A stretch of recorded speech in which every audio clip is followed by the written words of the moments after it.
Welcome to Game Crunch, your weekly video game podcast. My name is Mike Anastasia, and with me today we have Nick. Hey. And Brandon. Hello. We're here to talk about games and things. Yeah. Mm-hmm. Yeah. Yeah. What's new this week? Sora's out in Smash. Yeah, I guess so. I guess he is, huh? There's Animal Crossing DLC on the way. Yeah, I think the news is where we're going to be talking about stuff more. Yeah, we got a lot to talk about in news. So, but we'll start with games, like usual. You guys ready to get into it? Yeah. All right. Nick, I'm guessing you probably didn't try out Sora yet. No. I don't really care to, honestly. Yeah. I figure. I mean, usually do before the tournaments, but yeah. Yeah. Oh, we haven't run tournaments in a while, so it's whatever. Yeah. I'll be interested to see, because now that he's out, all of the majors after today, we'll be able to run him and the patch, because patch 13 is the final patch of the game. So I'm interested to see where he kind of falls, but I also want to see who plays him too, because that also, as for whatever reason, Smash players can't figure this out yet. That matters just as much as the character itself, because you have people like MKLeo who can play low tier characters and just completely clean up. So it depends on who you are. But first impressions from people are mixed, because that's just how the Smash fan base is. But how do you like him? Him to be quite boring. Yeah. Not the most boring. I like him better than, say, the technical heavy characters, like the fighting characters. But honestly, it just kind of feels like a rehash. He kind of feels like an echo character of a bunch of different characters. Yeah. Because he's got his magic power, and that's kind of like Robin.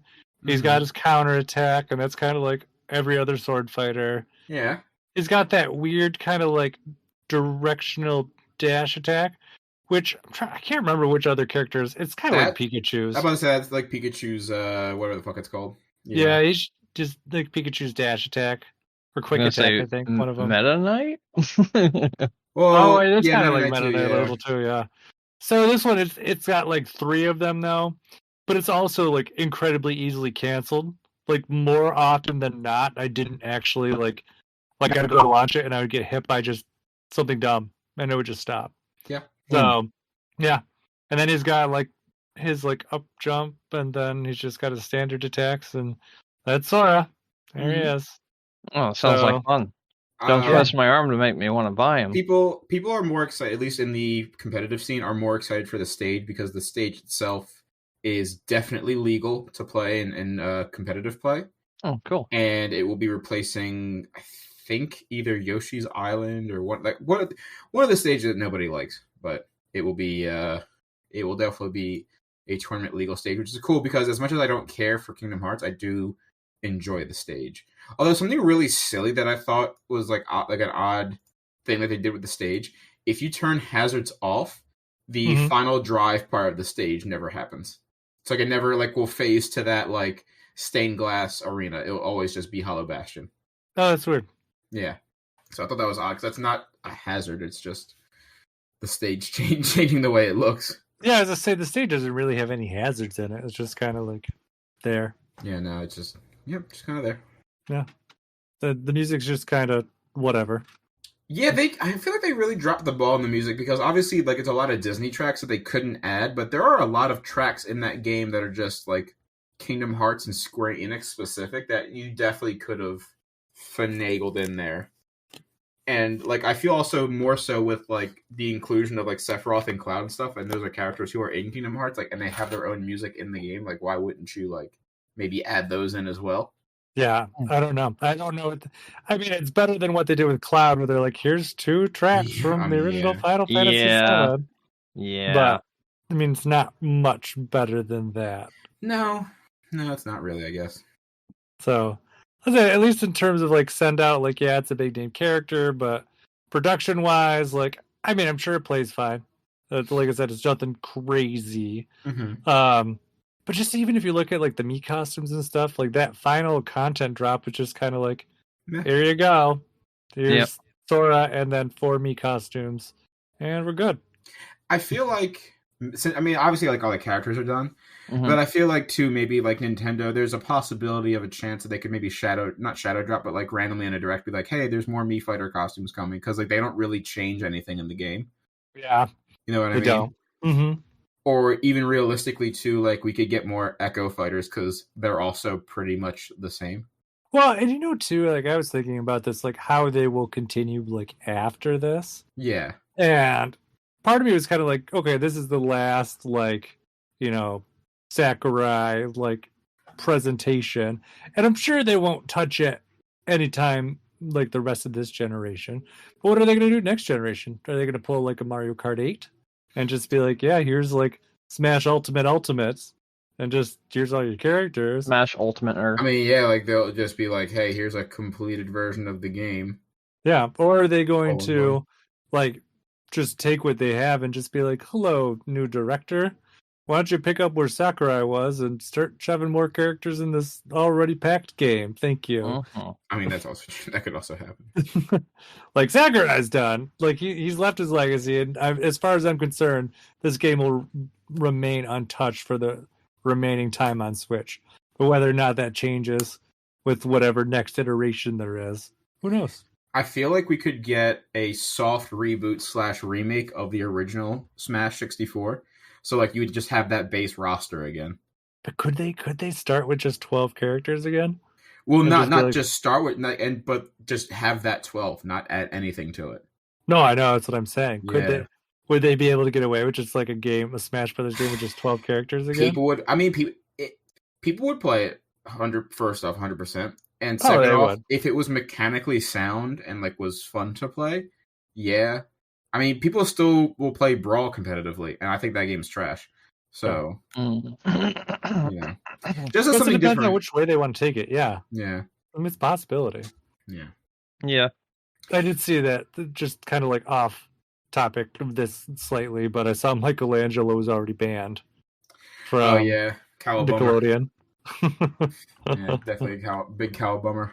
But I mean, I feel like every character in that game needs to be just that game mechanically. Also, speaking of mechanically sound games, that is not one. A lot of the characters just have infinites and just can do whatever the fuck they want. And I'm like, all right. I mean, it's cool. It's like a fun, haha, kind of game. But like, I don't know if I play that competitively. I get too mad.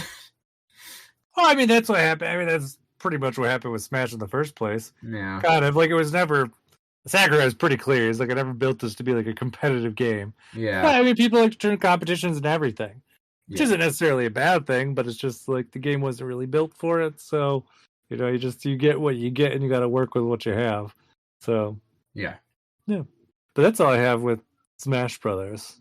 So, I did have other games too, and I guess I can talk about them. But why don't you talk about Metroid Dread first? Because that's more recent. Sure. And I much would rather hear your opinion on that. I have gotten considerably farther in Metroid Dread. Okay, tell us. Considerably further than last time was you went from not having the game to at least now having it. So I mean that's considerably further. Oh, no, I had it last time. I think I played it for like an hour, didn't I? Oh no. You got it that day, but you didn't get to play it before the podcast. Yeah. That's what it was. Mm-hmm. So the last thing I did was I defeated the yellow Emmy. Okay. If that gives you any context of where I am. Okay. The actual boss previous to that Emmy, I just cheesed the fuck out of. Super easy to cheese. Basically what I was doing, obviously he's in the trailer. I was fighting Kraid, and like on the lower level, I was just crouching down and just laying into him with my blaster, and then just going up and being like, boop, missile, and just. I think within the inside of 5 minutes, just erased him from the existence. So that was really cool. But yeah, like I really love the fluidity of the movement in this game. I feel like it's a really fun game just to traverse through the environments in.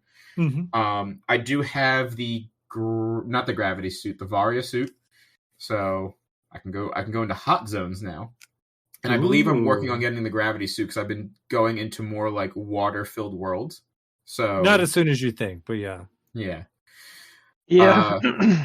So I've been doing that. I will say, and I don't know how often you guys check your tweeters. I did tweet out though that I feel like the only blemish that this game has is how difficult it is to parry an Emmy attack. Like, I think I've done it successfully twice at this point, but like prior to that, it was just like I knew I had the timing correct. I can admit that I'm just not good at it, but there have been times where like I've gone to parry at the exact time I know I'm supposed to do it, and it's just like, nope, and I get killed. So it doesn't seem like there's any particular rhyme or reason to it, because like it'll do the flash and I'll hear the sound, and literally as soon as I see and hear that shit, I'm jumping on the button. So here's the parrying, thing, and it just doesn't the do trick it. is you have to like you time it so that you hit it when it flashes. Yeah, that's stupid. Yeah, that's because the Switch is lagging during the cutscene. That's literally what's going on. The Switch is lagging during the cutscene. If the cutscene wasn't at 30 FPS when it happened, then you'd be able to get it as you're thinking you should be able to get it. But right now, what you need to do is you need to be like, okay, it's going to happen any minute now, and like you need to do that right as you think it's about to go off, and then hit it. It has a certain timing, though, that is always that time you think it's about to go off. So once you get it down, you're going to be able to do it like it's nobody's business. It's very easy. It's just dumb because of the I mean, it's dumb. It's because the Switch is underpowered hardware. I mean, that's really all there is to it. But I feel like that's something they should have caught in, like, you know. Yeah, I don't blame the underpowered hardware in this one, Brandon, because that's an easy fix if they wanted to do it different. Like, I think this was a deliberate design choice. I don't think they wanted it to be easy to get out of, because that's something they've been talking about since E3. Yeah, I don't think so. I think maybe they knew there was an issue, and they used that as an excuse. Instead of fixing it, they're like, it's so hard. And I'm like, because it doesn't fucking work. It doesn't work. Yeah, I'm definitely more in the camp of deliberate design choice on that one. Because I don't think it is. Anyways, Nick, what were you saying? I was going to say, like, I feel like an easy fix to that, at least, would be, like, maybe instead of like a flashing light all of a sudden, maybe, I don't know, do the good old God of War quick time event button prompt where the button would flash for a second. Like, just something, because like it just doesn't appear that the timing is correct. And whether it's a design choice, whether it's a flaw of the console being underpowered, either way it just doesn't work. And if you're saying that the way I have to do it is to do it preemptively before the sensory alert goes off, then that doesn't work. It's not built correctly for the game, whether or not, you know, how we want to look at it. So I don't know. I got pretty good at dodging those. I mean, I guess, yeah, once you figure out that you got to do it before you're supposed to do it, sure. I mean, the easy way to figure this out, like if you really want to like see if it's the difference between what me and Brandon think, is just boot up the emulator. Oh yeah, let me just feed into we dump the cartridge on my computer. Yeah, fucking follow Kotaku's step-by-step instructions. You know what's fucked up? Actually, just there was an update to that story. So you know how like websites like MSNBC and shit like that are news aggregates, and they just post like news stories from other places. Well, MSNBC, I think it was, posted one of those articles. And not only did it give step-by-step directions of how to do it, they also linked the ROM file. Oh God! Really cool. they had like a direct link to the download, and I was like, ooh, that's super illegal. So I thought that was funny. But yeah, so I mean, maybe I can try and do something like that. But it's just, like I said, it's been super frustrating, and my problem is my whole thing with game design and game like controls and stuff like that. I feel like if it doesn't add anything to the actual game, or if it doesn't contribute like a better experience of the game, then it's probably not that good. It does. I will say this. I don't think it does, because you haven't gotten far enough to experience it. My defense is this, is that a game like Metroid, which is based around exploration and backtracking and using your abilities, until you kill that Emmy, you just gotta book it through those areas and just run. Yes and no. There's a this lets me know how far you are in the game, by the way. You don't know yet, but it is important. I have the dash. I have the thing that makes me invisible. You know, I have all that shit. But like realistically, I find myself more often than not just running through those areas from place to place and avoiding the Emmy as much as I can, because otherwise I know I can't parry it because it doesn't work half the time. So I just say fuck it, and I'll just run as fast as I can, and just to get out of there. I mean, really, at the end of the day, that's what they want you to do. Like, they don't want you to fuck around with the Emmy. No, and that's the thing is what Nick is saying though is that his dread is from the Switch's poor console design, not from the gameplay itself. Well, I think my whole main point here is that I understand the idea and I get the concept of the Emmys. The execution of them is not so good. And I feel like in the grand scheme of things that if the Emmys weren't in the game, then it wouldn't subtract from my experience. Whereas having them in the game is souring it just a smidge. It's not killing the whole game for me. It's not ruining the experience for me, but it's doing just enough that I'm noticing it, and it's annoying to go through those areas like that because otherwise I'm having just a shit ton of fun with the game and loving every aspect of it except for that. Yeah, I will say I didn't really find that they overall. I don't think they added that much to the experience. I think we talked about it last week. Like compared to the SAX, like with the SAX got you. You're done. Like that was the end. Like they're very good with the checkpoint system in this game. Oh yeah. So it's not like it's like super horrible if they get you. But on the flip side though, like the Emmys are kind of random too. Like sometimes you walk into an Emmy area and they're like right fucking next to you and you're fucked. Yeah. And then sometimes you walk in and they're like a room away and you got time to go even if it's just after you reloaded a save. Just from it getting you last time. Yeah. So it's just kind of like it's not really. I think I would have liked them to, if they were going to do it, have them be a bit more scripted like the SAX stuff was. But as they're here, like I just kind of find them like not really adding anything. I don't really think that they made it that much worse in the grand scheme of things either. They're just kind of there. Yeah, they are just kind of there. And like, what was the other thing I was gonna say? The randomness is definitely just not. I feel like they should be they should just be patrolling, but the patrol should always start at a certain point, or like maybe like 2 or 3 certain points that isn't necessarily like right next to the door, because that just if you just walk in and it's right there, it's like, oh great, now I gotta fucking do this real quick. All right, hold on. I mean, the patrol is random, isn't it? No, but I literally ran into them at multiple points. It is, but what Mike is saying is that you'll walk through a door and boom, blah, boop, right there. Okay. And, yeah. But I mean, I don't know if I'm being presumptuous here because I know there's only a set number of them. I think it's 7, and I've killed 4 of them, so there's only 3 left. Yes, sounds about right. Yeah. Yeah. Okay. Math checks out. So I mean, I guess the only good news is that there's only 3 left for me to deal with, and once that happens, I can explore the game like I want to. But until that point, like I want to. My whole thing, especially with this game, not have it. Cause this is the first Metroid I've played without a guide to completely walk me through. Because I was like, I need to just play this and just experience it and prove Dave Jaffe wrong. So I was like, let me just play through this and like. Wait, what did Dave Jaffe do now? He said the game's too hard. Yeah, it's like this is what happens when people who grew up on NES start making games. Wow. He called out this game. I don't remember what the other 2 that he called out were. I remember it was like 3 games. He was specifically mad at the parts of the environment that you have to guess that you can interact with, which is funny because if I remember correctly, God of War also had that as well. So. Well, and the thing too, because like the difficulty, like I remember that one sequence at the end of God of War that even he complained about. He was like, "Oops, we just didn't have time to play test it." That like part where you're climbing up the spinning pillars of death. Yeah, with like all the spikes on them. Like that part was fucked up, and it just is what it is. I mean, this was a design choice, but in his case, it was a mistake. Yeah, so. Yeah. No, he rage quit at the game, and it was funny. But like I said, I got to prove him wrong because if anybody's ever played a Metroid game before, not everything is right out in the open and obvious. Sometimes you just got to play a guessing game. Yeah, I don't think it's a difficult game. Really. No. And I definitely think people make it harder than it has to be, because I remember the first time I went to go fight Kraid, I was trying to do things a different way, and I was like, wait.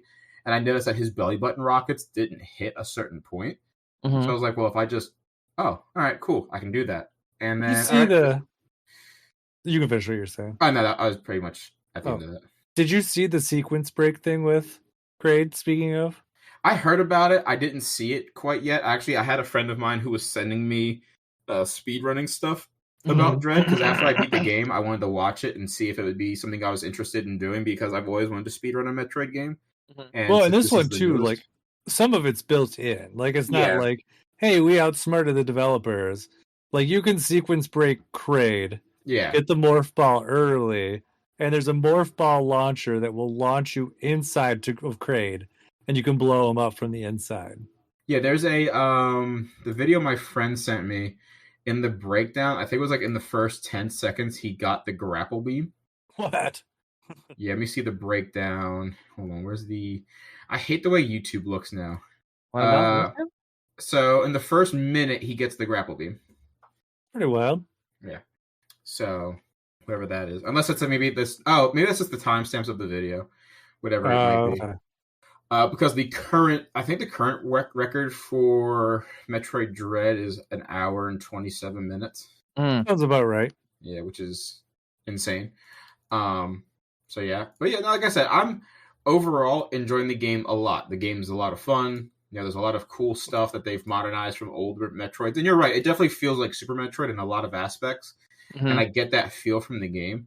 It's just that those few times when I had to deal with an enemy, it's just enough it's enough of a speed bump in the road where I'm like, fuck, okay, I guess I gotta deal with this now for a little bit, and then I go back to playing the game. But not enough that I would be like, this isn't my game of the year or something. Like, it's still a contender for me for game of the year no matter what. Mm-hmm. But you know, that though, at least where you are, they mix things up a little bit after the point that you're at. Yep. Yeah.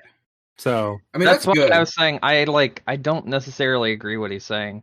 I actually like the Emmys. Yeah, they were minor annoyances at times, but like they were very minor annoyances due to the fact that the checkpoint system, like you guys talked about, well, yeah, just lenient on putting you right back where it was. So it's just like, all right, whatever, we're good now. If those checkpoints didn't exist, this would have been agonizing. Yes, I do agree with that, but I think that the way that the system for checkpoints is done makes it so it's like, okay, this is actually pretty good. Yeah.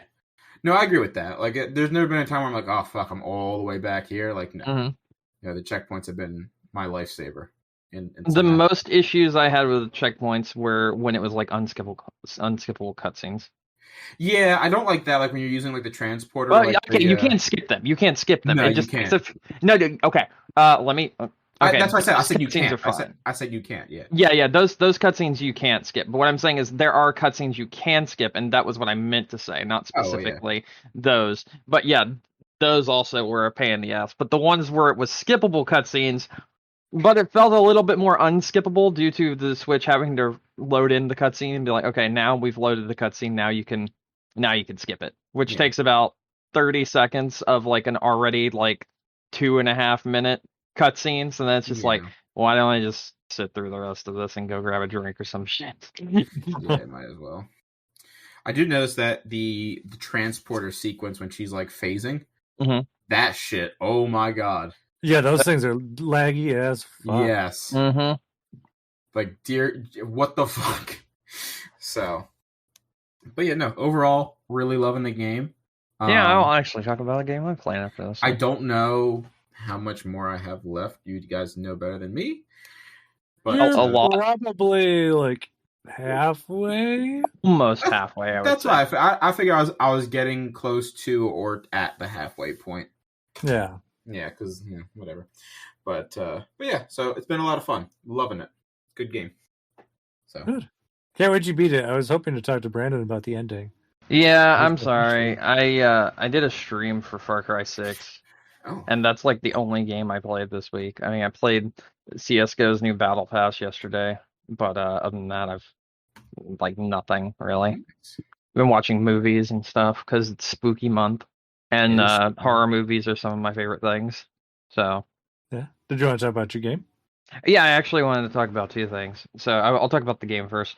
So yeah, I played Far Cry 6, and we actually had this conversation in my my chat yesterday. Far Cry is in a definite need of a new engine. Oh yeah, definitely. Do you know what their engine is from? 3. No. No? No. Oh. 2. Oh. Yeah. Right? It's ridiculous. So, even on next-gen consoles right now, Far Cry 6 has screen tearing. It's the only game I've played on the PlayStation 5 or Series X that has screen tearing. Well and done. it's bad. It's like really bad. And because it has the screen tearing, it gives the illusion of it having a lower frame rate, even though it's running it at like, it doesn't drop below 55 FPS, but it feels like it does because of the screen tearing and everything. It's very bad. Like, not something I would recommend. Like, the game is fine. It's Far Cry. Like, that's really all I could say about that.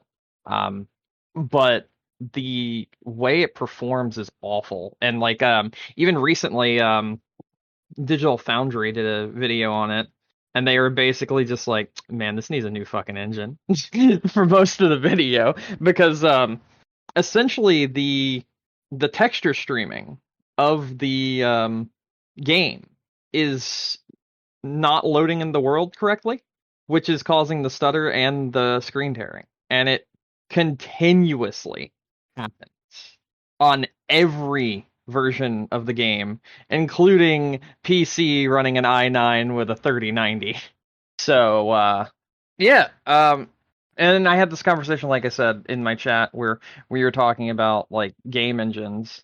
And my friend was like, well, you gotta give them a break. It takes a very long time to make a game engine. And my response was, it's been 14 years. That's longer than Bethesda. And it's been even longer than that, because you know what this game engine is? The engine that Far Cry is using currently is just a souped up version of the original Cry engine from 2002. Yeah. So it's even further back than the 14 years, if you want to look at it that way. But it's kind of coming to its own now, so it's like only like barely built off that engine now. But still, like when you look at it that way, it's like, Ubisoft, what are you doing? You're actually like hindering your game's development and playability because you just won't make a new fucking engine. If someone's worse than Bethesda at making a new engine, Yeah. you know there's an issue. Well, like at that point, like why would you not just like license the Unreal Engine? You know what I mean? Like, like what's the cost analysis on that? And there's the other thing about that. There was that rumor we talked about where the next Far Cry might be a multiplayer game. Yeah. If we're having trouble with the engine in single player, I foresee another Fallout 76, my friend. Oh well, yeah. That's not good. Yeah, no, it's not good at all. So yeah, I guess that was just the conversation I wanted to have real quick about that. I watched things. That's hilarious, though. I watched Creepshow Season 2 and Season 3 up to the episode that's currently released. Huh. If you haven't seen Creepshow's really good. Mm-hmm. I wanted to find something spooky in anime, and I know it is mediocre compared to the original source material, but I started watching the Junji Ito collection. I haven't seen that. It's actually pretty good. It does a really good job of recreating the stories and like the way they're told. The art just doesn't look quite as shocking. Yeah. But I heard this explained and why, and it's like, because when you're like reading the manga, you're like turning the page and then you see the shocking thing. But when you're like watching the show, it just comes into frame and you're like, oh, there's the shocking thing. And you're like, okay. So it doesn't have as much of an impact as reading it. And it's like, yeah, I get that. That makes sense. Yeah, I'll get lost in translation a little bit there. But it's good. It's a lot of fun. I'm trying to think of anything else I've done. Nah. I went out and found a copy of Season of the Witch, which I'm going to watch. I'm pretty excited about that. I haven't watched a lot of spooky anime recently, or well, at all recently, but I was thinking maybe if I had the time, maybe rewatching Another, because I remember enjoying that when I watched it. Another's so good. It's a good show. I've seen it so many times. Yeah, I like it. Very good. Mm-hmm. I want to watch the new Halloween movie. We watched it the other day. It was, yeah, that's what I heard. It's just and decent. Is Michael Myers finally dead? I don't know, but don't tell me yet. But I'm pretty sure probably not. No, this series is gonna keep going. How many? It's the most retcon series ever. Yeah. No. It legitimately is. Because this movie takes place after the sequel that took place after retconning out Halloween 3 through H2O, so like 9 movies just removed entirely from the franchise in one movie. It's like just an alternate timeline, Brandon. No, it isn't. They literally said that they retconned it. Yeah. Those didn't exist. But they did. So they pulled a Disney. Mm-hmm. Yeah, the deep lore of Halloween movies got. I don't know if you know how much lore there actually is to Halloween movies. That's actually kind of the crazy thing. I know you're making fun of it and everything. I'm making fun of it because of all of those movies. It's like I understand. Not Season of the Witch. That's why I mentioned Season of the Witch, which apparently has a cameo in the new Halloween movie. Is that right, Mike? Or do you not know enough about it? I wouldn't know. No. Okay. All right. I don't. So Halloween 3 Season of the Witch is the only Halloween movie without Michael Myers. Oh. Yeah, that's what makes it so interesting. So what the fuck's it about? It's about a Halloween mask company that creates a mask that basically possess the people that wear them. So they're trying to take over the kids and cause them to, something. But the mask company, possibly. It's that Goosebumps book. I saw that one. Well, this came out before that, but is it like Son of the Mask? No. Okay. So like they're selling Halloween masks, normal Halloween masks that people would wear. Yeah. But these, and this company is called Silver Shamrock, and the company is evil, and like they have basically brainwashed people, anyone that wears the mask, and they're trying to do something. But it's just weird and creepy, and that's why it's my favorite one.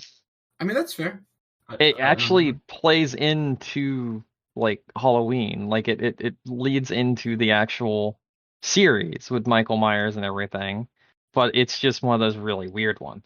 So yeah. Okay. But yeah, so there's that. It's very different from the normal, Gotcha. Yeah. But that one was retconned out. It was kind of alluded to, like, the fact that they're that kind of business, and what is the most important aspect of Mr. Myers? The knife? The other thing. There you go. The slow walking? Oh, that too, I guess. Yeah. The jumpsuit? What's her name? His mom. Yeah, no. The other one. Jamie Lee Curtis? Jamie Lee Curtis. Yeah, Jamie Lee Curtis is also very important. Yeah. Can't have a Halloween movie without Jamie Lee Curtis. But yeah, have you guys seen Creepshow? Can I like the new TV show you're talking about? Yeah. Yeah. Have you watched all the seasons? I think only 1.5 of them were free on something, so that's all I watched. Oh, okay. Watch all of them. They're really good. I wanted to pitch a movie idea. Oh, okay. Let's hear it. So, like, remember Freaky Friday? Yeah. Okay, so, like, what if they did, like, Freaky Friday Halloween, where Jamie Lee Curtis wakes up and she's Michael Myers? That movie's been made. It was made last year. And Michael Myers wakes up and he's Jamie Lee Curtis. That movie's been made, and it was made last year. What's it called? I don't remember, but basically a person wakes up and they are a serial killer, and then the serial killer wakes up in the person's body, and the person's like a very unsuspecting person, so then that serial killer starts plotting serial killings in that person's body. Is it Jamie Lee Curtis? Not specifically. And this is a different movie. This is a completely different. Not specifically. This is a different movie. It's called Freaky. It premiered in 2020. Wait a second. Who was the main characters in this? Freaky Halloween Friday. Yeah. Catherine Newton. Okay. Kate Finneran. Okay. Celeste O'Connor and Alan Ruck. See, my movie's different, right? Because it has Jamie Lee Curtis. Oh shit, you're right. I didn't think about that. So, but in the new movie, she's hunting Michael Myers. Isn't it's that about right? time. Not really well. I mean, how does one hunt Michael Myers? By the way, that movie, Vince Vaughn is the serial killer who gets trapped inside of a teenager's body. Oh, I think I saw that poster before. Is this movie? And I didn't know what it was exactly. Because I saw Vince Vaughn in it, and I was like, gotcha, not watching it. And... Apparently for a horror movie, it's actually pretty good. So, because people rate horror movies very poorly, because they just don't think... They see that and they turn their nose up at horror movies going, ugh, a horror film, ugh. But cheesy horror movies are given a lot more leeway than cheesy anything else. I like to do a cheesy rom-com and people are like, I like Happy Death Day 1 and 2. Yeah, I don't know. Cheesy rom-com, who the fuck? Anyways, you guys ready to get back to games? Yeah, sure. I wasn't going to. Brandon! What? I don't know. I don't know. I mean, what else did I do? I didn't do nothing else. I'm done. Okay. We're done. No, I know. We'll have conversations later about stuff. Yeah. I'll talk about one of the other games that I played this week fast before we roll on the news. I did watch one other thing, but I'll just leave that alone. Okay. So, whatever. Okay. So I went back and I finished No More Heroes 3 just randomly this week. Oh, really? How did you like it? It was good. Actually, overall, so if you remember, the last time I played the game, I had only finished the introduction. Mm-hmm. So this was pretty much starting from the beginning. And now that I've actually gotten to play it, I really like what they have changed a lot more than I thought I would. So, because they changed a lot. A lot. So, because I think when I started initially, the game also doesn't tell you a lot either. Mm-hmm. A lot of things it does not tell you. So I really didn't realize that I was missing a lot of things too right away. Okay. So once I figured out a better understanding of how the jobs and the missions and stuff work, that helped a lot. I didn't realize that Naomi's lab was literally the basement of the hotel room that you're in. It also had an upstairs, which was your old hotel room. That took me half the game to figure out. So that was neat. But, because the things that they did get rid of, you have the designated matches now, which are you're battling. They're a bit repetitive, but I do think overall that they're more enjoyable than the, go to a level and then just cut down, hundreds of people in a corridor kind of thing, which is what they did in the last two games. So that was kind of nice. And also you have some, leeway in, the designated battles. So you only have to do 3. So it's if you don't like one, you can just go and do a different one, pretty much. That was nice. The comedy was great. I liked this game was your wet dream though, Brandon. I don't understand. What do you mean? Because they talked about what's his name, that director you like. I know. This is my game of the year so far. This is my fucking favorite game I've played this year. They even gave him a cameo. They did. You're right. I'm so happy. I love this game. It's my favorite. I just haven't talked much about it because I was gonna at the end of the year be like, yes, this is my favorite game. but fuck it, I don't care. No, this is my favorite. Yeah, no, I think it was really good. I actually really enjoyed it. I really got into it the more that I played. I loved all the callbacks, like the girl he let go in No More Heroes 2 coming back. I didn't Google that. I didn't realize who that was. Oh, okay. Yeah. I was like, he seems to know her from something. And I was like, is that one girl? And it was. Yeah. The other one that threw me off, though, was because there's that character from another game that I didn't recognize. And I was like, why are they all he had a funny name. It was Kuumi Umi or something. I'm not that far off. Obviously, the answer to that. Kamui Ui. That's what it is, Kamui Ui. Yeah, obviously the answer to that, though, was because fucking we needed to make sure the last... Oh god, what's the word I'm looking for? The last No More Heroes game that came before this, the little fucking top-down one, had a point, which that game connecting the entire, Sudaverse together basically led into this game. Well, but this character wasn't that game, Travis Strikes Again, but they're from the Silver Case. That was my point. But also people from the Silver Case were in Travis Strikes Again. Yeah, well, that's where he was. That was my point. In Travis Strikes Again, they connected Travis Touchdown to people from the Silver Case. So having a callback to this person from the silver case is like saying, oh yeah, everything from the last game that no one wanted to play because it was kind of repetitive. Yeah, all of that's canon. Go fuck yourself. Like, that's kind of what that was, basically. And I'm not going to talk specifics, but that final boss, final boss thing, like just that what it parodies was kind of funny. So, wasn't great, but it was a good parody, I thought. You know what I'm talking about, right? No, I haven't finished this because I was going to do it on stream.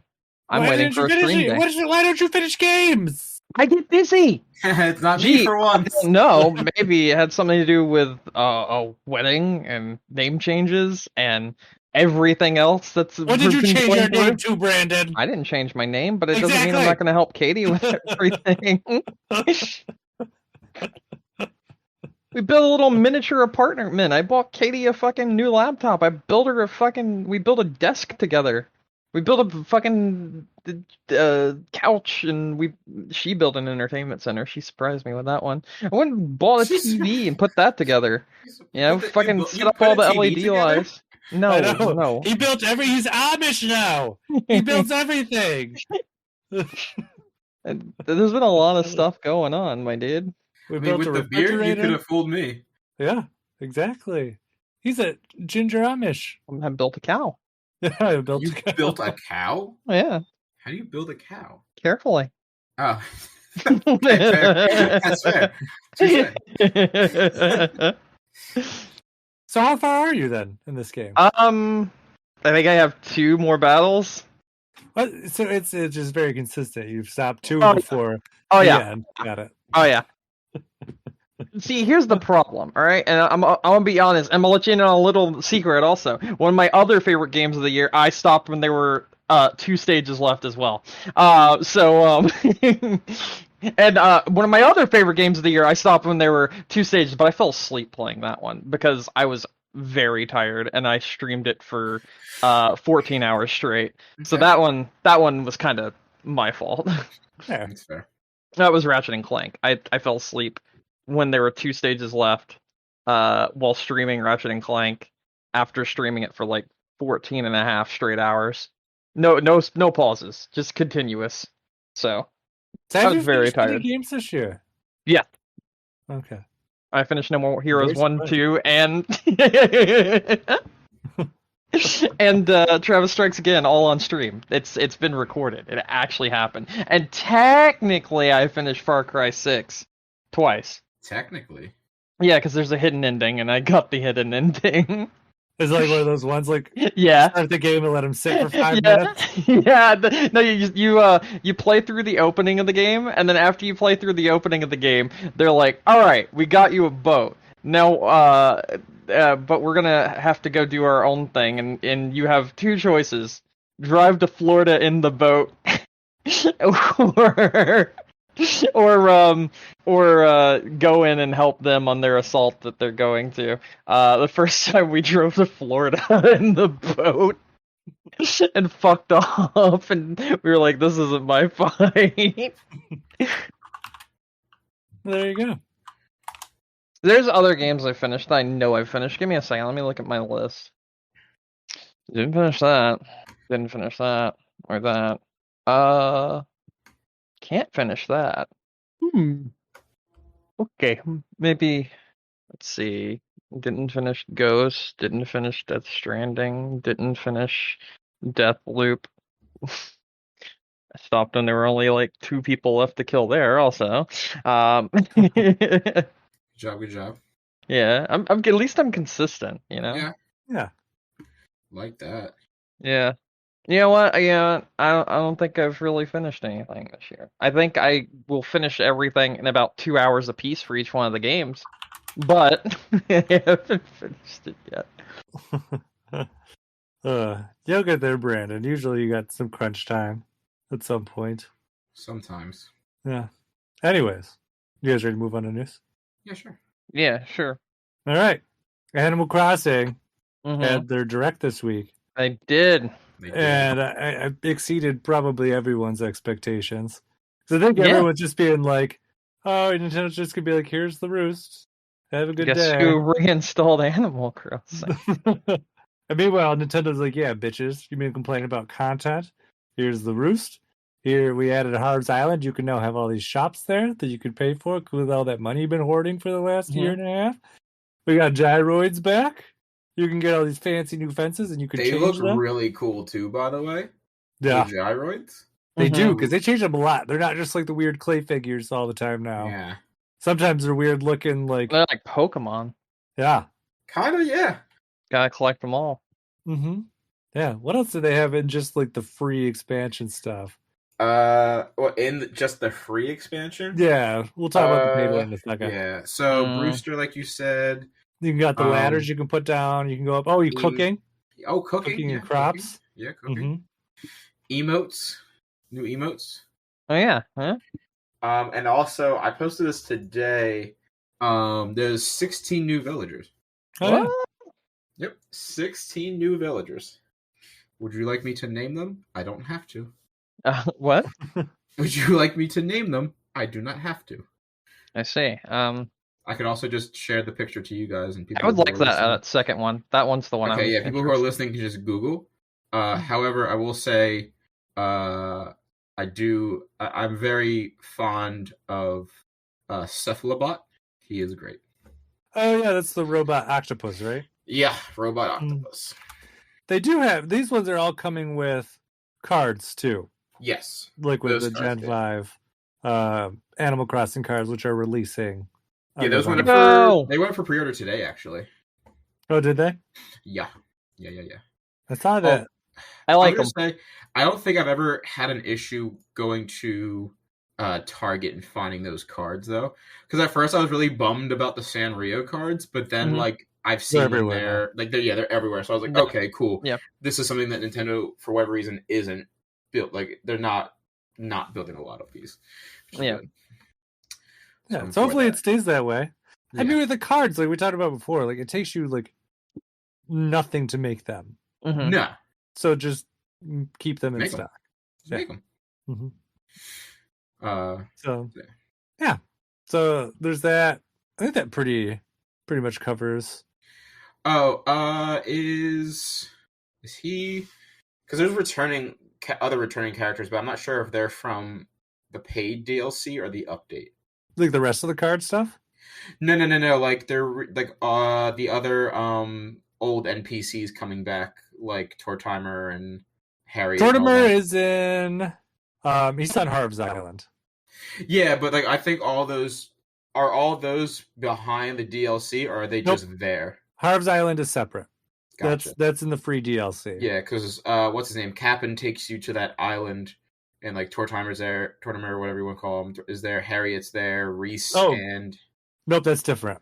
Yeah, that's what I was talking about. So Tortimer, sorry, Cap'n takes you to like a new mystery island. That one, yeah. Yes, and there's just like random shit there. And it's like it might be in season, it might not be in season, it might be like different times of day. Yeah, it might just be random shit on there. Who knows? It's a mystery. But Cap'n will take you there and he'll sing you a song on the way. That's part of the free. I forgot about that. Like I said, the Tortimer and the shops, that's on Harv's Island. That's where you do like the photos. They just added a new area there. So you fly there on like the plane. Yeah. But then they added all the other the other shops to a different island now. They're all like congregated into one. So you have like Kix is there selling his shoes. The Red has a stand I saw. Reese and Cyrus do like they could do redesigns of like things that you couldn't recolor on your own. Yeah. Oh, Katrina's there, the fortune teller lady. Yeah, she there. Mm-hmm. I thought it was interesting that they had a lot of different villagers in this direct, but they omitted the use of Anka. I feel like that was on purpose. That was a very purposeful choice. Probably, but the Froggy Chair is back. Yeah. Mm-hmm. Froggy Chair is back. And it's funny too because they're like, look, you can squeeze in between tight spaces, and I'm like, wow, Animal Crossing fans are eating good. And then they cut and Froggy Chair is just in the background. Everybody starts freaking the fuck out. Like everybody's obsessed about Froggy Chair because it's back. That was definitely a very deliberate choice. Oh yeah. Mm-hmm. Yeah. So that's cool. But yeah, no, the big update coming on November 5th, I'm excited for it. that's not what's going to get me back in the Animal Crossing. What the other shit that's coming is going to get me back in. But like, this is definitely a welcomed addition, especially because it's a lot of stuff that we should have had to begin with. Yeah, because like we had to really wait this long for this kind of shit. Okay, cool, but whatever. Hopefully, whatever they do with Animal Crossing next, they use this as a base and not just be like, "Hey, fuck it, let's start over again." Again. Yeah. But so then there's the paid DLC, which they announced at the same time. It's what is it? Happy Home Designer Paradise? Happy Home Paradise? I think. Give me a second. Happy Home Paradise. Nope, you're right. I'm looking at it right now. Yeah, Designer was the 3DS game. So this kind of seems like it's like the new expansion of that. Yeah. Where it's like you go to this island and it lets you like design these houses for like villagers that could live there, and then sometimes they have roommates, and then you can make houses for both of them. And then there's like schools that you can design and hospitals and all these other like features. That stuff's really cool. Yeah, and gives you like challenges and stuff to do. So that's pretty nice. They have like new exclusive items that they get there, and they have like new design things that you can get there too. Yeah. Like gives you the ability to do like partitions and different lighting effects, and you can like polish things up. So yeah, I really like that. I like the fact that you can do like partitions and stuff now, because like having just the big empty rooms with like, all right, let me just figure out how to put things in here that make it feel like squared off. Yeah, like that wasn't like ideal. And not also how houses work. So, like, if I like a big empty room, I would just put like 3 tables in the middle of the room and be like, this is separate now. Like, no. Like, we have actual literal partitions now, which is really cool. So yeah, I think people were using, like, climbing walls before. Yeah, they have, like, climbing walls or, like, the clothes changing thing. Like, all that fun stuff. So now they're adding all that cool stuff. The lighting effects I thought was really cool, as well as the sound effects that they're adding, too. Oh, yes. Yeah, that was really cool. And even neat too, you can have like different, like it looks like once you build like some of like the restaurant was the example, like the villagers will go in and use it, and you could see that and like, do things with it, which I thought was neat. Yeah, I like that, and I assume too, like if you have people come over your island, you might be able to have them come over too. I don't know. I don't think they really talked about how that works there. The only multiplayer they really talked about was in the Roost, because they're like, you can have coffee together. They're like, no shit. Yeah, well, of course, I hope so. Yeah. So, gee, I sure hope so. I also love that they brought back the ability to wear your designs. Yes, that was really cool. I like the addition that they did the accent walls now as well. Yes, like that's really cool. And you can also hang things from your ceiling now too. Yep, you can hang things from the ceiling. You can do a lot of different shit. I'm actually pretty excited about it. I'm not super creative when it comes to that shit though, so it might be wasted on me to a certain extent. Like I'll use it and I'll enjoy it, but I feel like to a certain extent it'll also be like, man, you could do so much more, and I'm just like stupid when it comes to doing shit like this. So well, I have some great news for you, Nick. Whoa. Yeah, this is perfect for someone like you, because if you want to get the NSO Expansion Pack, it comes with this Animal Crossing Happy Home Paradise for free. Not what I mean. You're welcome. Free. Nintendo's lost their fucking minds. Free for $30. Guys, you remember how that we had that conversation? Where I was like, you know what? If it's extra, like if it's like $30 or maybe even 40, I'd do it. Brandon called this, I will say, because Brandon's like, no, the bitches, they're gonna jack this up to 50. Yeah. I literally said they would jack this up to 50. And I was like, no. I'm like, they probably won't. I'm like, they'll probably only keep it at like half or maybe like double it. But I'm like, there's no way they'll go higher than that. Well, calling me surprised. They did. They did. They went so much higher than this. It's more convenient to start a family plan and have everyone pay $10 on said family plan. That's what I'm doing. Then fucking.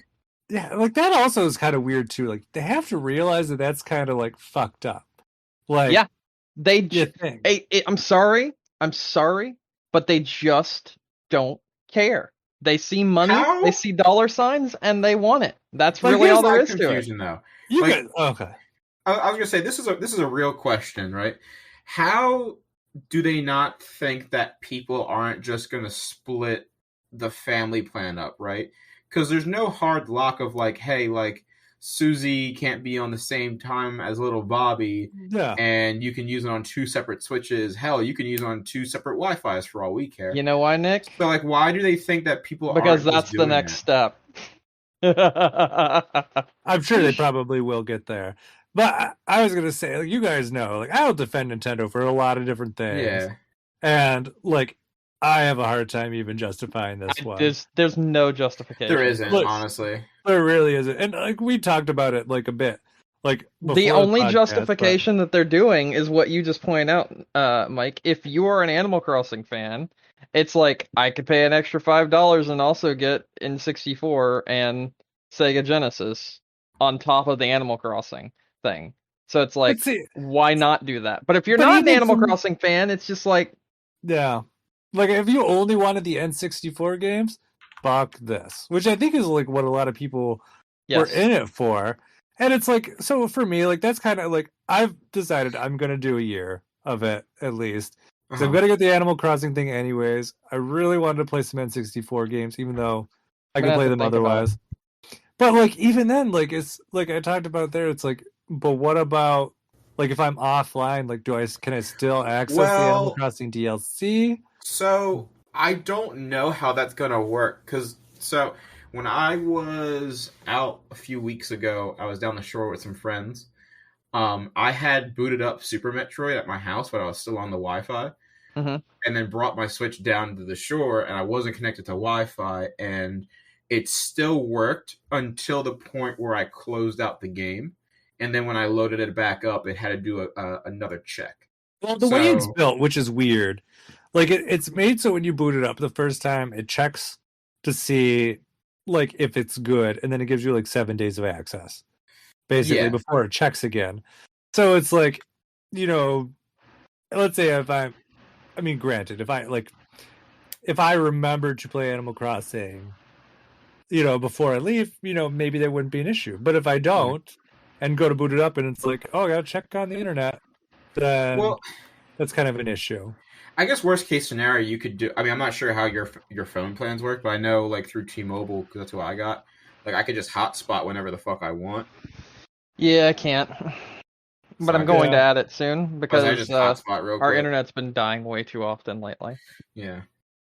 Yeah, so I mean, there are options, but I mean, like, if I'm like, let's say I was like overseas, like, that wouldn't be an option. Well, yeah, no, absolutely not. So I don't know. It's just kind of like, there's a part of me that would just rather have just paid the $30 just to have it and not have to worry about it. So that's just kind of where I am with it now. That's also fair. But I think the thing is, you can say what you're going to say. No, I was just saying, if you feel like you're going to use it that much, because like my other concern was like, I'll pay the $10 for the year on this family plan, and then that'll judge whether or not, like, if, you know, let's say eventually Nintendo does come down and says like, hey, like, you have to be on the same Wi-Fi or whatever for this to be like a thing. Sure, whatever. I want to know if I'm going to actually use this shit, because like, I don't know if I'm going to be playing the same DLC for Animal Crossing in a year. Yeah, and I was thinking about it too, because I was like, well, maybe they're going to throw more DLC in this package. Yeah. But the problem is, like, the Animal Crossing one kind of works because it's like a separate island. Like, you have to leave to go and get there. Yeah. If you were going to do it with, say, like, Breath of the Wild, it wouldn't work. Like, just the original one. I mean, who knows if they built it different for the second one? Maybe it would. Yeah. But, like, the first one, it's like, it's integrated into the game in a lot of different ways. So it's not like you can just be like, let me check and see if you can go to this dungeon or not. Like, there's all these different treasure chests or challenges and stuff that is not necessarily like you could turn off. So, yeah, and you did have a point. And actually, too, I'm going to talk about something that I did on Twitter after we actually had that conversation, because I found it interesting. So, like, if they added other shit in, but then when you really think about it, too, what else DLC-wise does Nintendo have that is, like, a considerable size to even, like, peruse people to get on here? Because, like, yes, you could maybe include, like, both Smash packs, sure, but I feel like they would never do that because they'll make more money off people just outright buying them. And I think you guys are giving like... Nintendo way too much credit. They're not going to add anything else. This is it. Get fucked. Well, they might not. Yeah, I mean, who knows? Or like, even like the Age of Calamity DLC shit. But like, I don't know. That one would, but they couldn't do it now because it's too late. Because it's people who already paid for it. The second one's just about to come out in like a week. It's just weird that, like you said, like it's weird that like this would be the only DLC that they would add to the thing, right? Because like obviously the two, like, I think. Oh, sorry. I would say the Super Nintendo and the Genesis games, like, yeah, sure, that makes 100% sense for that to be an expansion in Nintendo Switch Online. But then, like, randomly throwing in Animal Crossing, you either are doing one of two things. Either one, you knew there was going to be some sticker shock with that pricing for the Genesis and N64 games.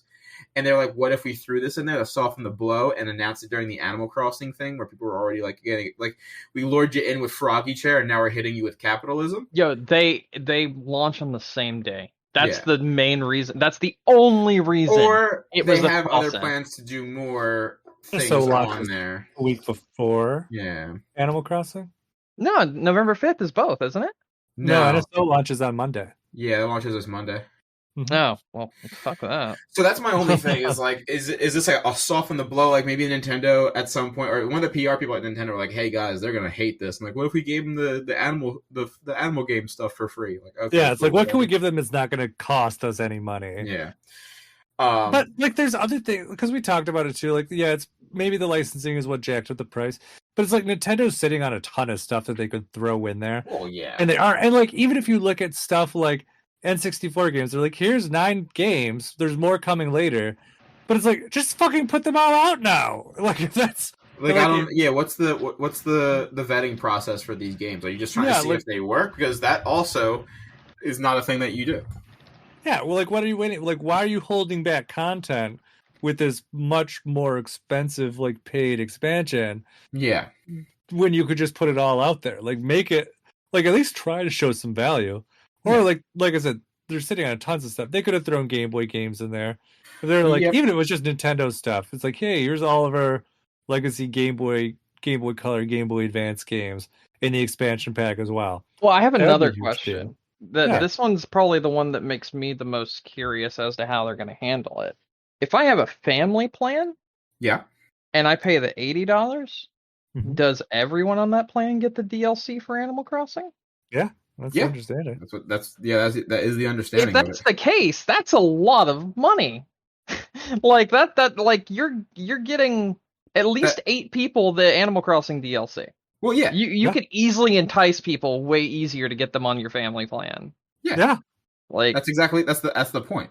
That's 8 times 25. Whatever, that's what, 200? How many people is on the family plan? 8. Is it 8? It is 8. Okay. It's 8. Yeah. Yeah, like one of the podcasts I was listening to, the guy was like, me and my 2 kids play this Animal Crossing, and he's like, they're all going to want the expansion pack, so it's just like, it's significantly cheaper for me to get NSO than it is to buy all 3 of us the expansion pack.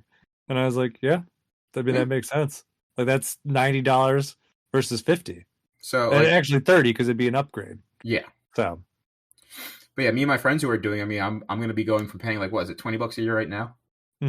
To 10, and I'm getting more, so I'm happy with. I mean, it just renewed for the year, which kind of is going to suck for me. But like in the grand scheme of things, no. If you haven't put in for the new Switch Family Plan yet, there's a discount based on how many days you have remaining on your. No, because I'm leaving my family plan. You're going to a new one. Sorry, yeah, okay, I was confused. I was confused. Yeah, okay. Yeah, so that's the only thing that sucks, but they are prorating if you're upgrading. So I mean, that is nice. As long as you did not buy with a card, there's no prorating. Like a Nintendo Switch card or like credit card.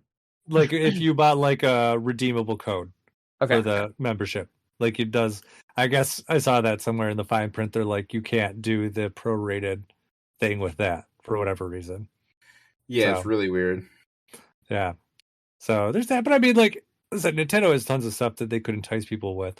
Like, honestly, even if they're just like, hey, like this is how douchey. Like if they threw in like Mother 3, they're like, yeah, it comes with N64, Genesis, Animal Crossing, and Mother 3.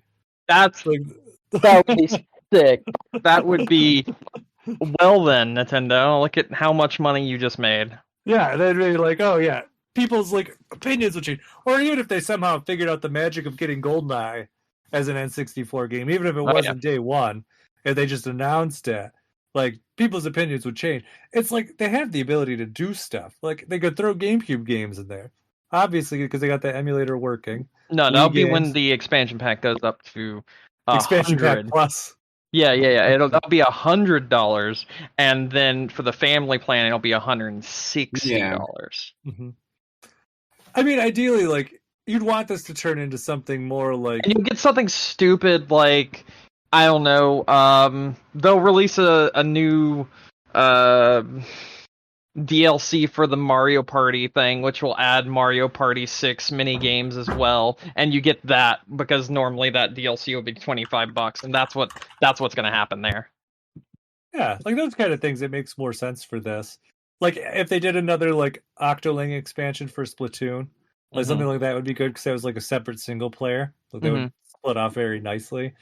It depends on what they do with. Like I'll say, like what they've given us right now is not justifiable for almost anyone. No, absolutely not. But it's not that it can't have the potential to. It's just like they don't. And I'll even go out as far as say too, because I know we've had this discussion before. Like I've given Nintendo a ton of slack on NSO, mostly because it's $20. So you're trying to justify the service for $50. Like you got to put your money where your mouth is, and you got to get better servers, and they're not going to. Yeah. So. I mean, it's just not a It's not a valuable product. It's not worth it.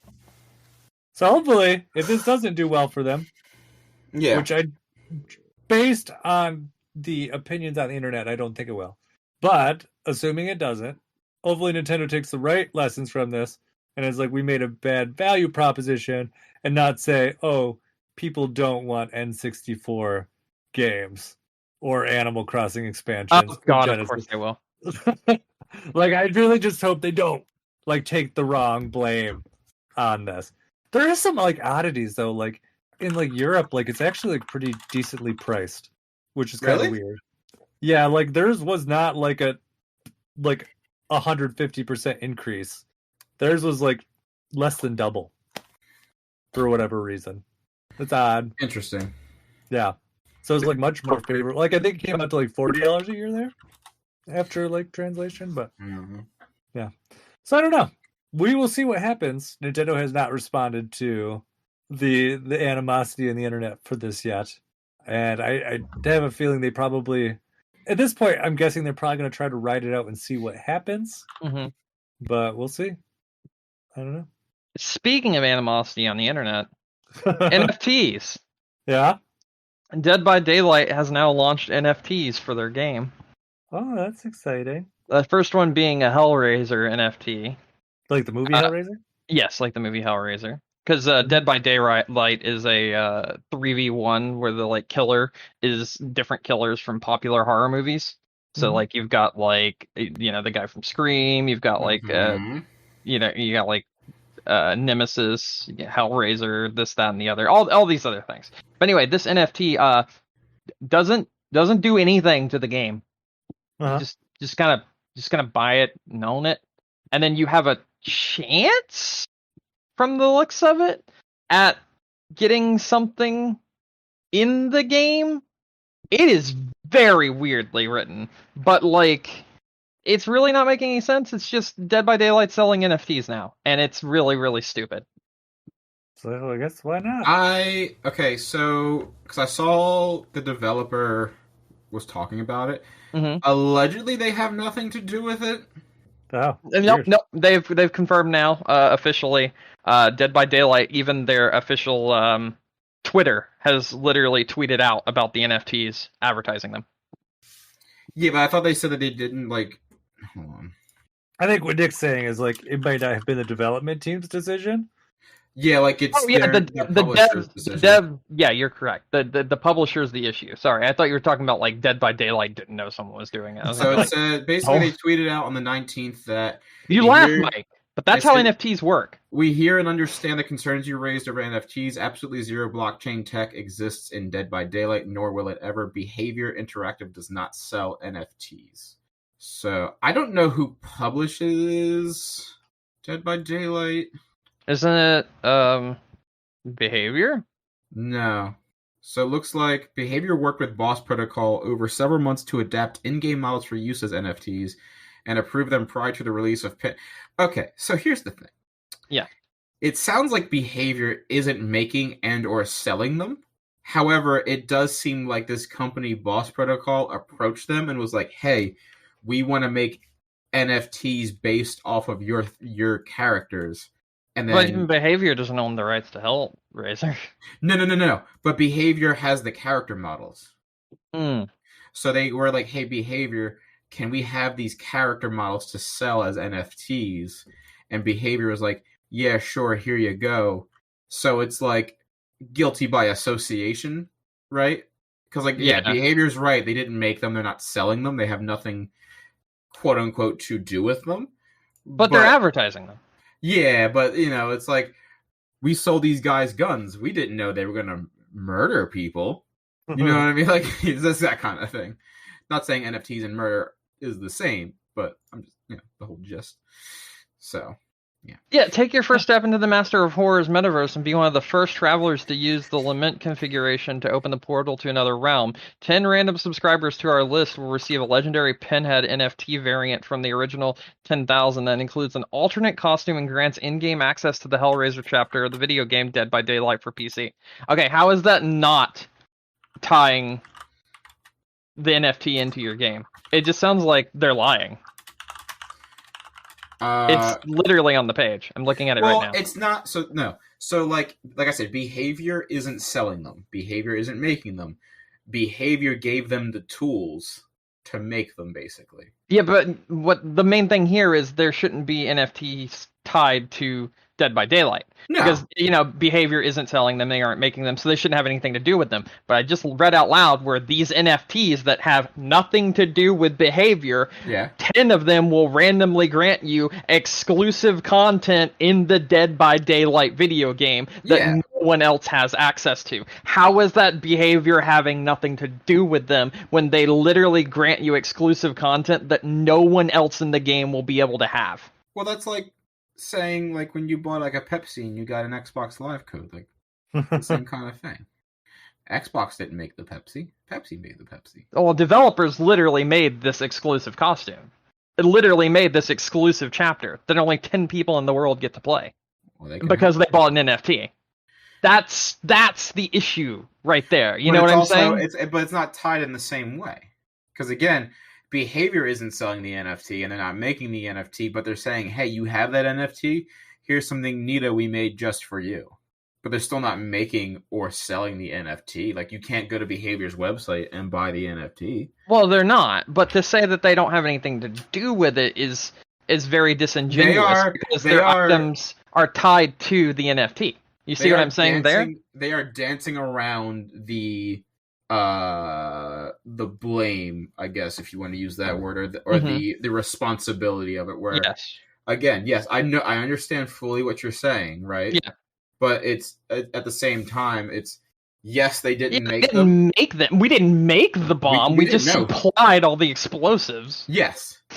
It's like, and we happened to take out an insurance policy on that building. That's crazy. Yeah. Wow. Who would have guessed? You know what I mean? It's such a super thin line. It might as well just be like the same side. But they are technically right, which is always the best kind of right. So they can kind of wash their hands. But like the smart people out there can see this and be like, okay.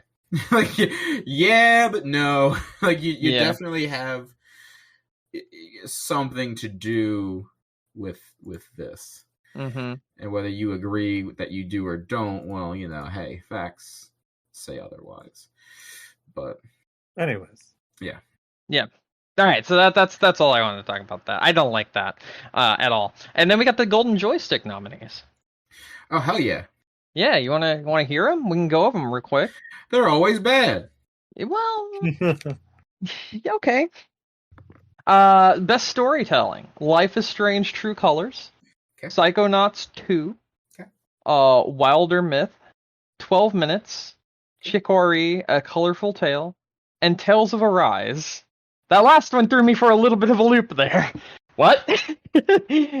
A anime-ish game in best storytelling? Hold on a second. Here's another interesting one. Best multiplayer game. Deathloop. Okay. That's what we're weird. starting with. That's weird. That's why that's weird. It Takes Two. Okay. That's fine. Chivalry 2. Sure. Back for Blood. Okay. Valheim. Okay. And Naraka Blade Point, which I'm guessing is the sponsor or something for that category. Best visual design is Ratchet & Clank, Rift Apart, Psychonauts 2, The Artful Escape, Little Nightmares 2, Hitman 3, and Genesis Noir. See, a lot of these, here's the interesting thing about all these topics, or all these nominees, I kind of agree with most of them. Okay. Like, right out the gate. Especially their Game of the Year list. I actually... Well, yeah, we're just going to jump to that real quick. Just overall Game of the Year. Deathloop, Psychonauts 2, Resident Evil Village, Ratchet & Clank, Wildermyth. I don't know what this is, but I really want to see what it is. I don't know what this is. I'm going to look into it, though. This looks... Is this like a card game? Sure. It's overwhelmingly positive. Sure. Huh. Good for them. Interesting. We'll check this. I'll check this one out. Good for them on that overwhelmingly positive game. Yeah, okay, anyway. Continuing. Hitman 3. Okay, Hitman 3 is pretty good. The Forgotten City. I think that's a Skyrim expansion pack. Is it? If I'm not mistaken. Okay. No, it's a mod that turned into an official game that has like a 90% positive rating. Okay, that's kind of cool. It Takes Two. Okay. Yeah.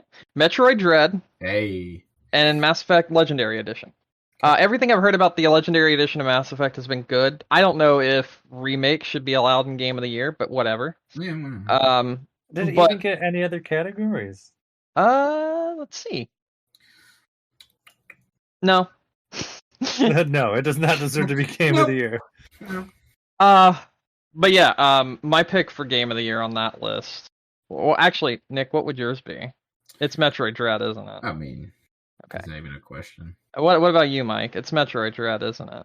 From this list? Yeah, that I just listed. Yeah, that's okay. Well, the correct answer is It Takes Two, but that's okay. Metroid Dread is all right too. So this is definitely one of those times where like I'm obviously wanting Metroid Dread to win, but I know enough about people lauding about It Takes Two that it's I would be fucking like, fantastic. That's what I'm saying. Like if it was like, hey, It Takes Two gets multiplayer Game of the Year, good for them. I would give it even Game of the Year, to be honest. It is the most fun I've had playing a game that also happened to be multiplayer. I'm saying that's not like, if they get it, hey, good for them. Yeah. Love that for them. Yeah. That's probably also on my list of Game of the Year, by the way. It might even be number one. I'm not sure. I still have a few things to play, so I still have a few things to finish. So there's that. But no, just in general, a lot of the things on here. I think the weirdest one maybe on here is Xbox Game of the Year, and we have 12 Minutes, Artful Escape, Microsoft Flight Simulator, Psychonauts 2, The Ascent, and Lost Judgment. And that last one makes me kind of tilt my head. Like, what? Okay. Like Lost Judgment is the spin-off of Yakuza. It's the Yeah, you know, we've talked about this before. Yeah, no, I know what you're talking about with that. Yeah. Well, I mean, the PlayStation Game of the Year is going strong with games like Death Stranding Director's Cut. Which, I mean, it's a great game, but it falls in the same thing with Mass Effect. It's just like, it's just a re-release of a game that came out with extra content.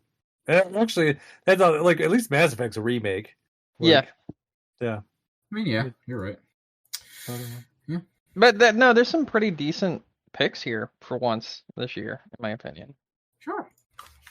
Well, it's because it's nice to have a year where there's actually some decent games that came out. That's also very true. Yeah. I mean, there's still obviously things just to round out categories there. Like, there's no Battlefield, there's no Call of Duty, and I'm just like, yay. Well, yeah, because none of those games are going to be out in time. It just sounded like you fell down an elevator shaft. Because, what was it, Call of Duty isn't until like late November this year? Yeah, that's the thing we always get with the games. The games radar, or the Golden Joysticks has like a weird cutoff? Oh, Call of Duty Vanguard is November 5th, and Battlefield 2042 is November 9th. Yeah, November 19th. So Battlefield 2042 is super late in the year. Because usually the other funny thing about it too is there's usually something that comes out in like November 23rd is when the live broadcast happened. Yeah, for the golden joysticks. Yeah. So yeah, because I say because usually there's the game has to be released before November 20th. Mm-hmm. And I know, like, usually in the past years, there's something that falls out between that and the end of the year that slips into the next year's voting. We're like, why? Yeah. Yeah. I feel like, I mean, the Game Awards will probably have, like, a Call of Duty on there. Mm-hmm. I don't know if they will. That's the interesting thing. Like, I really don't know, because Vanguard's bad. Like, really bad. Like, even people that like Call of Duty are like, yo, Vanguard's awful. Yeah. Well, how many Doritos did Activision buy this year? That's really what you need to know. Yeah. Mm-hmm. Many, I hope. Mm-hmm. I don't know. Yeah, maybe. Yeah. Many Dorite. Mini Dorite. All right. I got nothing. I'm done. Yeah? Okay. You guys ready to wrap up? Yeah, I'm good to go. All right. Yeah. Well, thank you everyone for listening to us tonight. Feel free to find us on iTunes, Stitcher, Google, Amazon, our website, game-crunch.com. And if you want to reach out to us, we're on Facebook, Twitter, or you can send us an email at gamecrunchcast@gmail.com. Brandon? Yeah. Any final thoughts? Nah.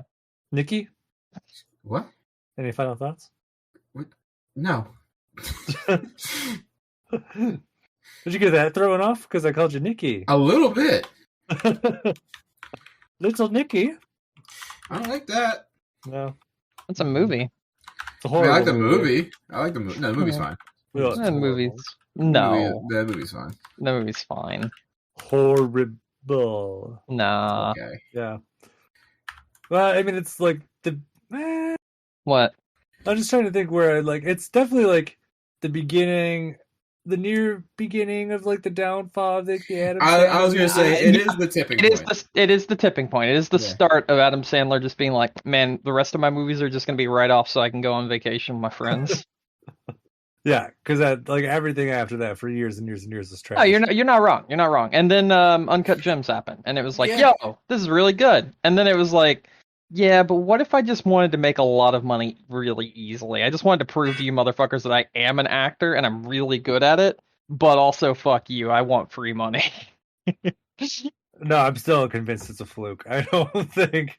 No, I don't think so. I think it just proved that Adam Sandler can act and does know how to do movies when they aren't being made by him and his friends on vacation.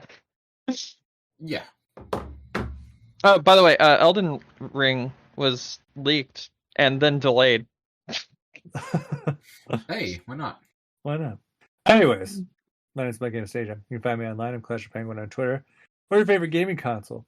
Until next week, game on. Game.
Damn it, I hate that.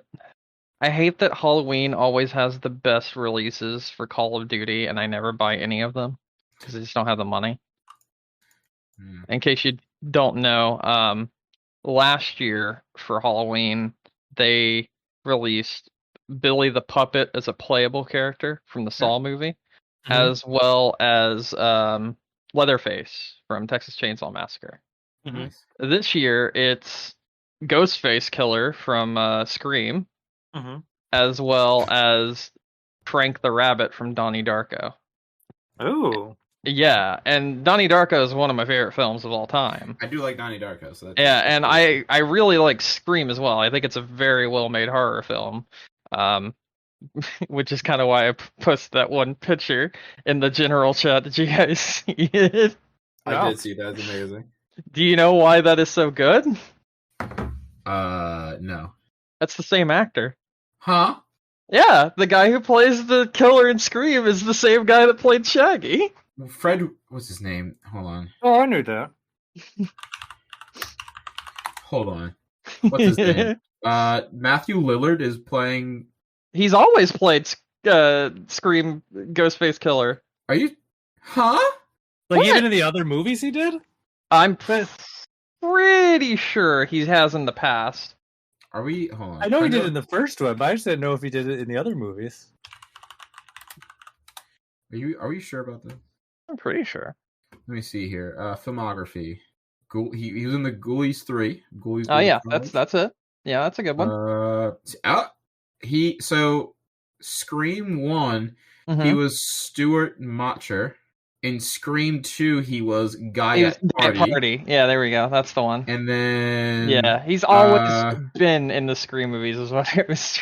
Or anyway, no. In Scream 4, he is Guy at Stabathon. Yeah, he's obviously. That's what you do. And now it doesn't list him. They haven't listed anyone for the new movie yet. Oh, I didn't know they did that though. What? Oh man. What? So have you heard of Mortal Kombat Legends Battle of the Realms? I have. He was Shaggy in the opening thing, right? Yep. Yeah. He was Ultra Instinct Shaggy that came out at the beginning of He that. was Ultra Instinct Shaggy. I haven't seen. So yeah, he was in Scream. He was the main villain in Scream. That was what I meant to say.